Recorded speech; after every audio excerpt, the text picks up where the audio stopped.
Og i øvrigt, så kan du lige så godt vente dig til, at hvis du vil tjene en god løn sidenhen, og hvis du vil kunne gøre karriere, så er det EDB. Og hvis du ikke skal sidde som et dumt skvat, der ikke kan finde ud af noget som helst, så er der også EDB. Og hvis du vil have et lykkeligt familieliv, så er det EDB. Hej og velkommen til So ein Ding Special om penge.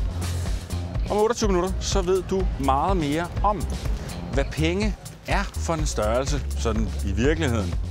Og skal det handle om bitcoin. Hvad er bitcoin? Hvordan fungerer de? Og hvad siger de lærte om dem? Derudover har Marie været en tur i Kreuzberg i Berlin på en decideret bitcoin-dannelsesrejse. Do you accept bitcoin? Bitcoin? Do you take bitcoin? No, sorry. And can I pay in bitcoins? Of course you can. Okay. Og til allersidst, der har jeg lavet et interview med Googles Director of Engineering, Ray Kurzweil. Det er en mand, der ikke bare er med til at spå om fremtiden, han er faktisk med til at skabe den.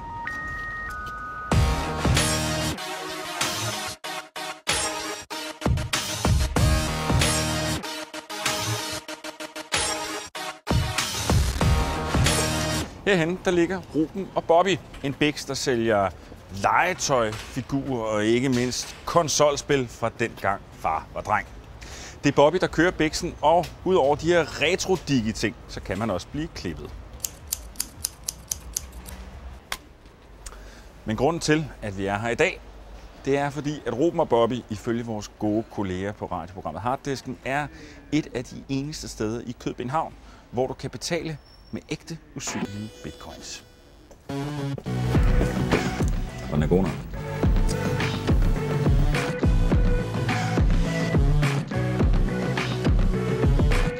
På Ding beskæftiger vi os med dimser og net, digital og den mobile revolution.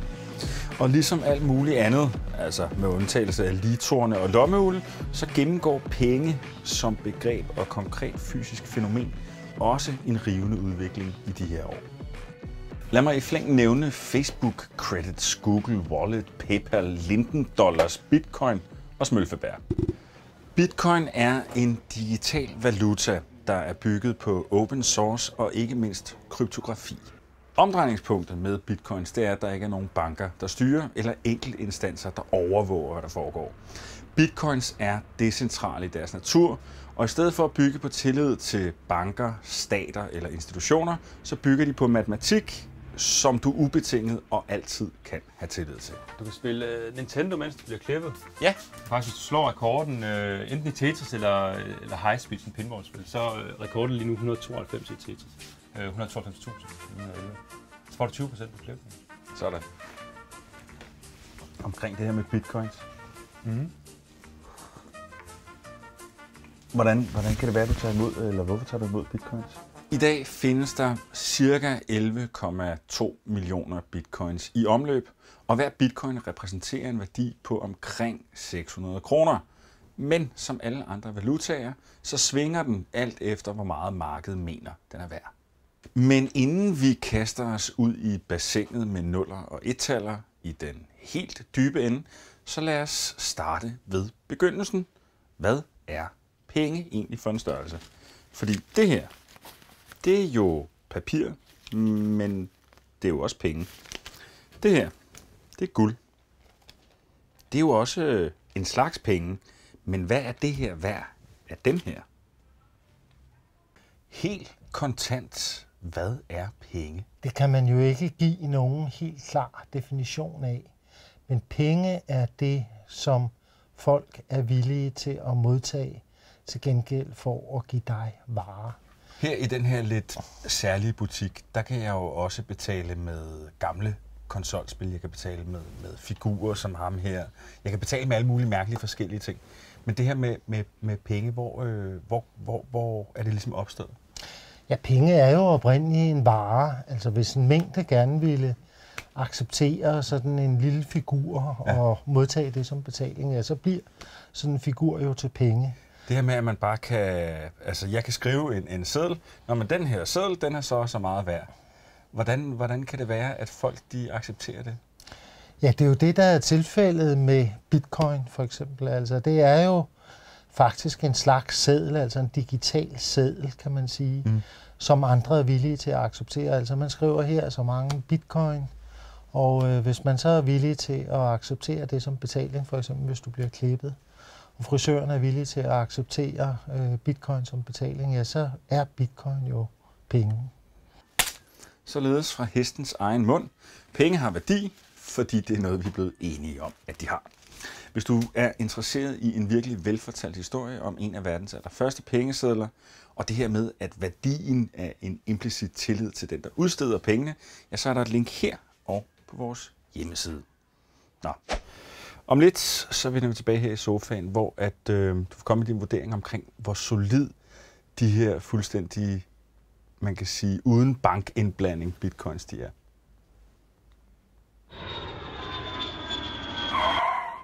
Jeg er taget til Berlin med min Bitcoin Wallet, min digitale pengepunkt, for at se, hvor langt jeg kan klare mig kun for Bitcoin.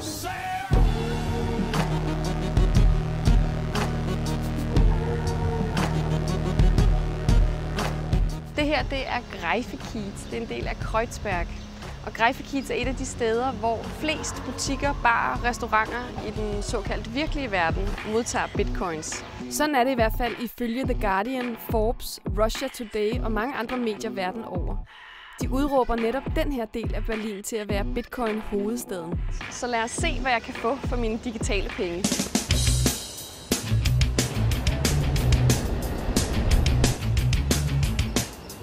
I would like to order the toast avocado. Okay. I would like to pay with Bitcoin. Yeah, that's possible. No Okay. problem. Nu vil jeg gerne have noget at spise, men hvad kan man egentlig spise for bitcoins? Her på den her lille café, der kan man for eksempel få avocado toast. But how do I do it? Do you have already a wallet? I have a wallet, Yeah, yes. okay, then open your wallet. And then you can scan my QR code. Okay. It's called, and then you can pay me. And that's it. That's it, really easy. And then I have the money. So this is the payment, Yes. and then I And have... then you need to know how much it is. Okay. 1 Bitcoin is how much today? Yeah, that's a good question. That's a good question.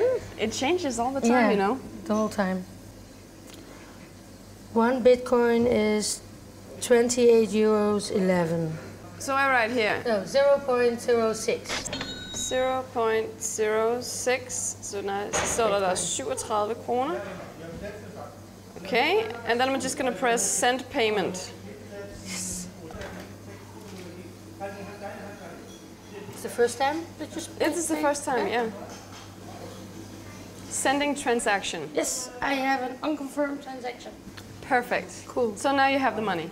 Now I have the money, immediately. How many times have you done this?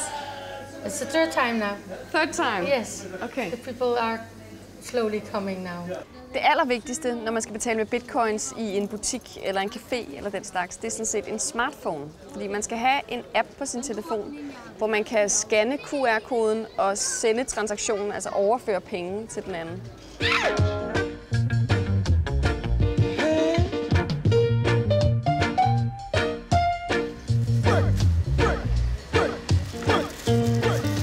Plader kan man købe på bitcoins, altså.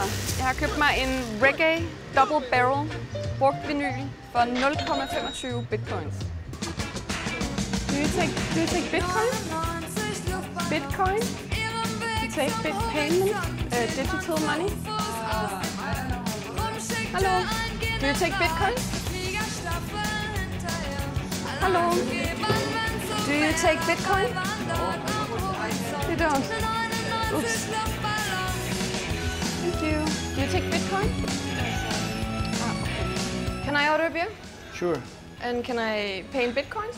of course you can. Okay, perfect. Why do you take Bitcoin here? No commissions, no banks. We are our own bank. And how much is a beer in Bitcoin? It will be 0.031. Okay, so here we go. 0.031. Der er også andre steder i Berlin, hvor man kan betale med bitcoins, men der er bare ret langt at gå. Og så ville det jo være smart, hvis jeg lige kunne tage en taxa. Hallo? Do you accept Bitcoin? Bitcoin? No. No. Jeg kan ikke betale med bitcoins i den her billetautomat, så jeg kan sådan set heller ikke køre med offentlig transport. Så hvis jeg udelukkende vil leve for bitcoins, så er jeg rimelig stok i det her område. Med mindre jeg går, selvfølgelig. Sending transaction. Okay, perfekt. Der er 7 steder her i Gräfekiez, Berlin, som modtager bitcoins, og de fleste af dem er barer. Men turistlivet er altså muligt. Det kræver bare, at man er rimelig stædig. Senere skal jeg en tur ned ad Silkevejen og se, hvorfor bitcoins er et hit på det sorte marked.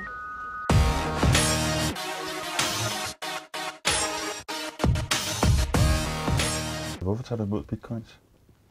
Jeg startede her 2012, fordi jeg hørte om det. Jeg synes, navnet var 8-bit, Nintendo 8-bit, og altså generelt altså med bits og computer og sådan noget. Så i starten var det bare sådan lidt, what? Altså digital valuta, det hedder bitcoins, det lyder mega fedt, ikke? Ja.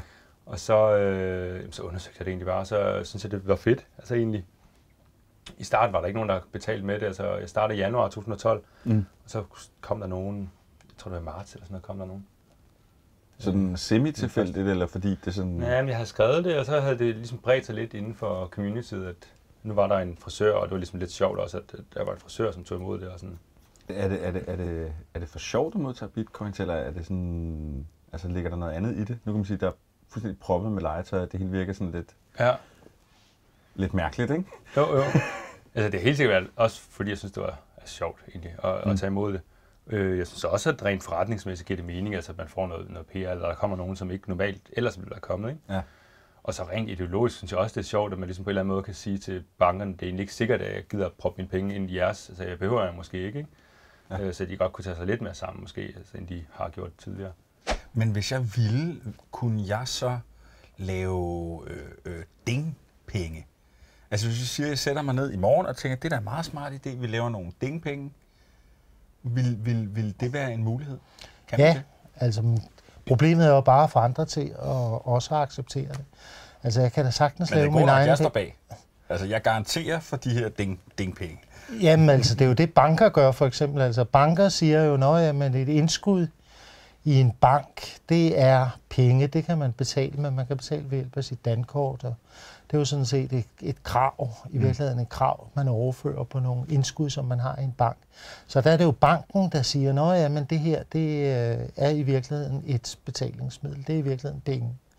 Men det banken så lover dig, det er, at hvis du går ned i banken og vil have dit indskud ud, så lover banken dig, at du kan få vekslet til sedler og mønt. Og sedler og mønt er til syvende og sidst staten, der står bag, fordi det skal man kunne bruge som betalingsmiddel i Danmark. Det siger loven simpelthen. Hvis man skal sammenligne bitcoin med betalingsmidler, vi kender, altså kontanter, dankort, PayPal, Google Wallet, Smølfebær, altså hvordan er bitcoin så? Hvordan står den i forhold til de valutaer, vi kender, og de betalingsmidler, vi kender? Jo, altså det er jo en anarkistisk valuta. Når banker udsteder penge ved, at man putter penge ind i banken, så fører myndighederne kontrol med banken. Vi har et finanstilsyn i Danmark, som undersøger, om bankerne er tilstrækkeligt solide, og normalt er de også solide, og det vil sige, at man kan stole på systemet med banker. Men derimod bitcoin er jo ikke undergivet nogen form for tilsyn eller kontrol.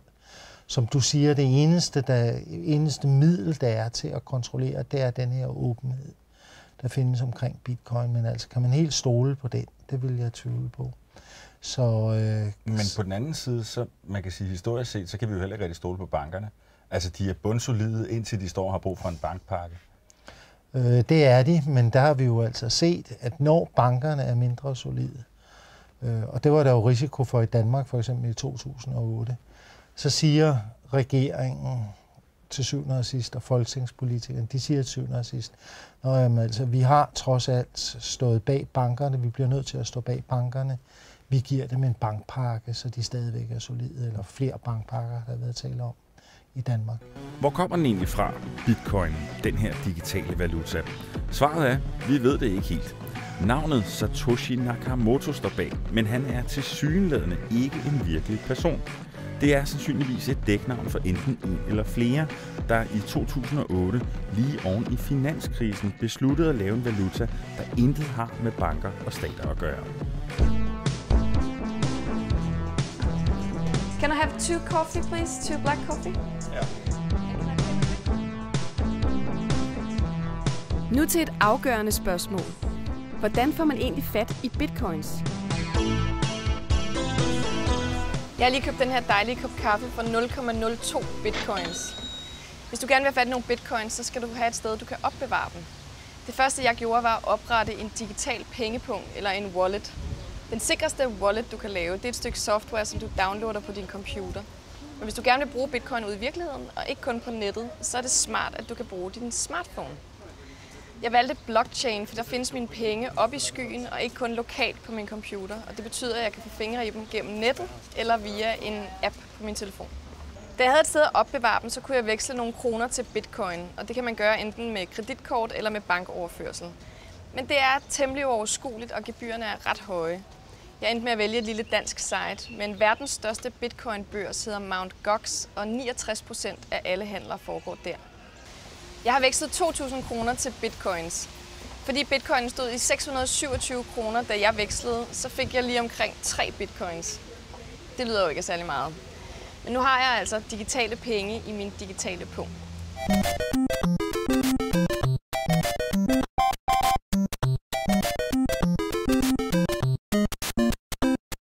Bitcoins, de har mange ligheder med gode gammeldags kontanter, eller guld for den sags skyld. Sagen er, at hvis jeg mister det her, det er mit dankort, jamen så har jeg jo ikke mistet mine penge. Det her, det er jo ikke mine penge. Mine penge er ikke herinde. Det her, det er jo bare en nøgle, som jeg bruger, når jeg gerne vil overføre nogle penge til eksempelvis Netto. Og bliver det væk, jamen så får jeg bare en ny nøgle til min bankkonto, og så kan jeg fortsætte med at overføre penge. Sådan er det ikke med mine bitcoins. Hvis selve min wallet, altså filen, hvor pengene ligger i, hvis den bliver slettet, eller bliver stjålet, eller forsvinder, så er mine penge væk. Bitcoin skal altså behandles med samme omhu, som man normalt behandler kontanter. Eller guld, hvis man har noget af det. Kaffe, øl, mad og brugte vinyler.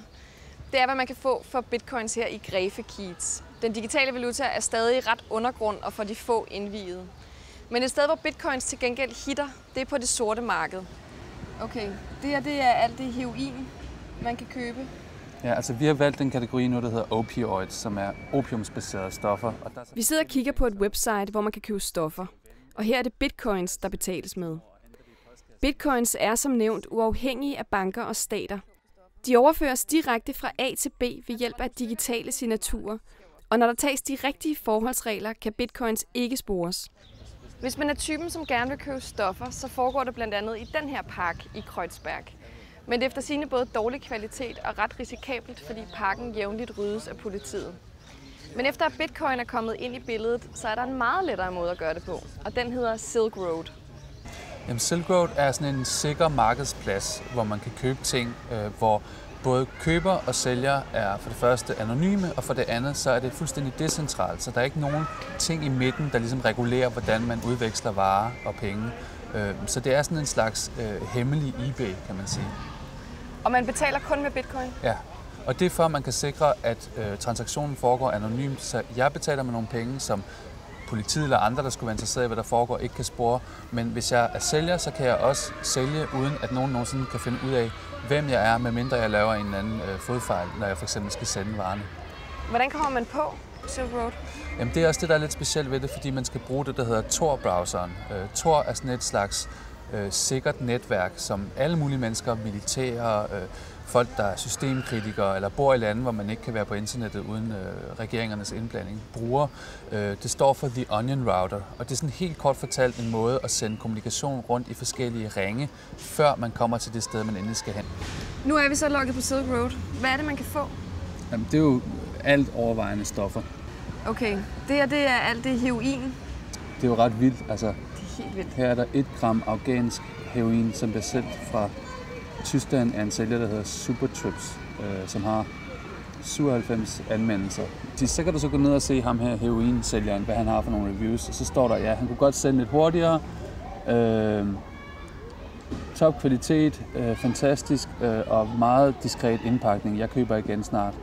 Men det må vel lige præcis være svagheden i systemet, når det skal sendes med posten? Jamen det er klart, fordi der er en fysisk del. Alt det andet er jo sådan rent og teknologimæssigt, ikke? Men når der skal sendes en fysisk pakke med nogle stoffer i, så er der jo en risiko for, at det bliver opdaget. Har du nogen fornemmelse af, hvem der bruger Silk Road? Altså det er jo anonymt, så det er svært at sige, men dem jeg kender, som har brugt det, er folk i IT-industrien, som har købt pot, og som ikke har lyst til at gå ned i en anden park og købe et eller andet, de ikke kunne vide, hvad var, og i det hele taget stille sig selv i den der lidt ubehagelige situation, det er her i Berlin at skulle gå ned og købe ting på gaden. Og det er jo der, hvor der virkelig er sådan, da jeg så Silk Road første gang, tænkte jeg, okay, nu forstår jeg, hvorfor Bitcoin har et stort potentiale, fordi tænk på alle de penge og alle de kriminelle i verden, der har med stoffer at gøre, og for købere er der en helt anden, sikkerhed og tillid bygget ind i systemet. Det synes jeg er virkelig, virkelig banebrydende og interessant. Fremtidens stofmarked? Det kan man godt sige. Så hvis vi nu går ind her og tager noget lidt mildere, så kan man gå ind under den kategori, som der også er den, der er flest i, som hedder cannabis her. Her lægger det i sin indkøbsvogn. Man trykker her på Add to Cart, ligesom på Amazon eller enhver anden netbutik. Så går man ind her og siger, at jeg gerne vil købe et stykke til 0,25 bitcoin. Vælger standard levering, det er ordentligt gratis. Og så trykker man Go.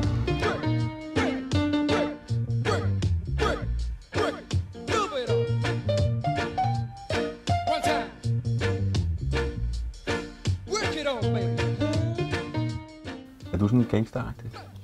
Meget lidt gangster. Næsten ikke gangster overhovedet. Nå, men du ved, Ja. mor siger, pas på dem nede i Jægersborgade, ikke? Ja. Det er nogle farlige typer. Ja. Nej, jeg er virkelig ikke særlig farlig.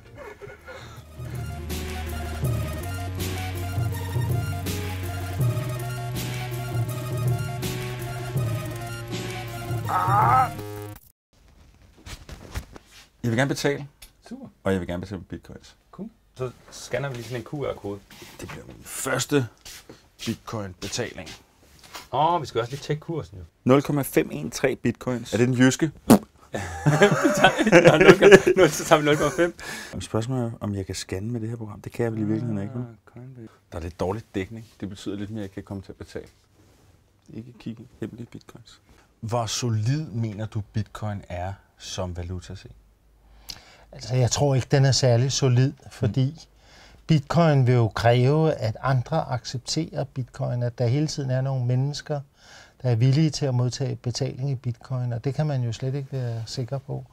Og for det andet så vil jeg også sådan lidt tvivlende over for, om man virkelig kan stole på udstederne af bitcoin. Så generelt set, så tror jeg ikke, den er særlig solid. Man kan sige klassiske pengeudstedere, altså stater. Hvordan er deres, hvordan tror du, de opfatter bitcoins? Altså, de er betænkelige ved bitcoin. Og det er de af den grund, at de er bange for, at det er svindlere, der står bag bitcoin, og at det på et eller andet tidspunkt vil kollapse.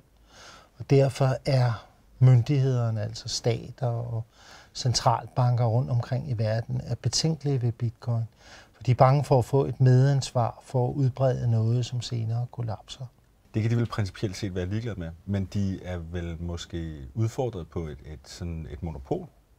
Altså, de er udfordret på et monopol, men altså foreløbig er det jo ikke nogen alvorlig trussel på nogen måde mod hverken dollaren, eller den danske krone, eller svenske krone, eller britiske pund. Så der er jo ikke tale om nogen udfordring af de store valutaer endnu. Send money, ikke? Så det du gør nu, du sms'er mig adressen på din wallet, altså din sådan digitale. Ja. Så jeg kan få den herover, så jeg virkelig kan sende mine digitale penge. Der kom den. Ja. Nu har jeg pastet din wallet-adresse ind i min app. Som egentlig svarer til mit kontonummer, ikke? Kan man sige, eller min kontooplysninger. 513. Done. Send money. Ja. Kan jeg få en kvittering, hvor du skriver, at jeg har betalt i bitcoins? Ja. Den bliver de glade for op i regnskabsafdelingen. Tak for gang. Det er slet. Tak for nu. Hey. Det er hyggeligt. Ja, hej. Ja, ikke den hurtigste transaktion, jeg nogensinde har lavet. Men vi er jo også kun i 2013.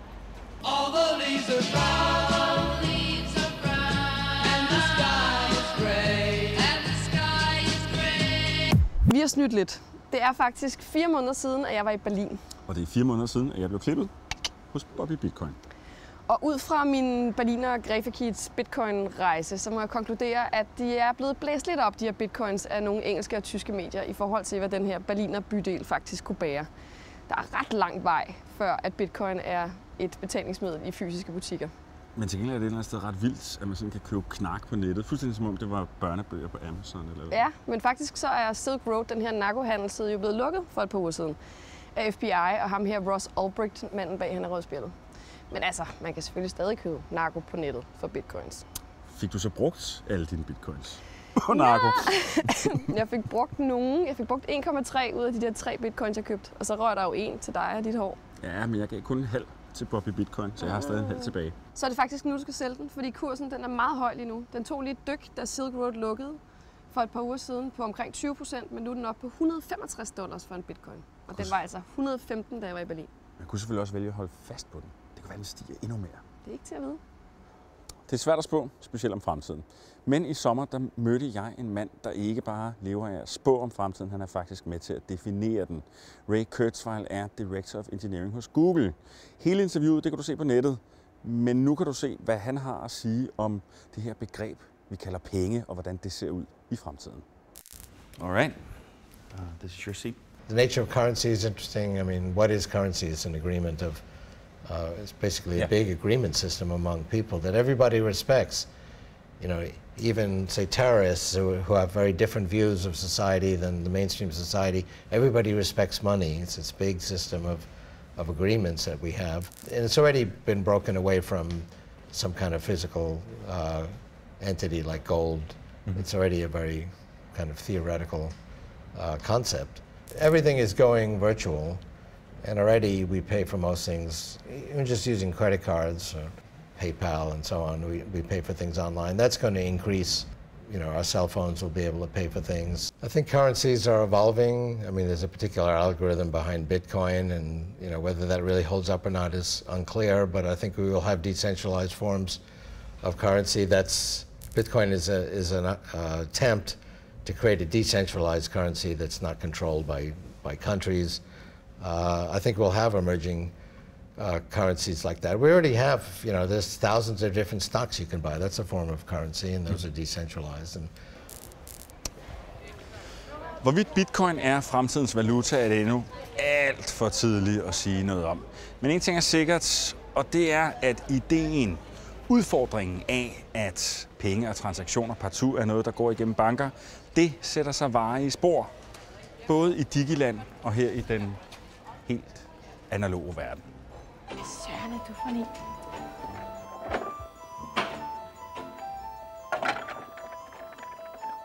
Jeg må skynde mig til EDB-land. EDB-land? Det lyder dumt. Det kan jeg ikke forestille mig noget ret sted. Ikke for mig som pige i hvert fald. Alting kan lade sig gøre i EDB-land.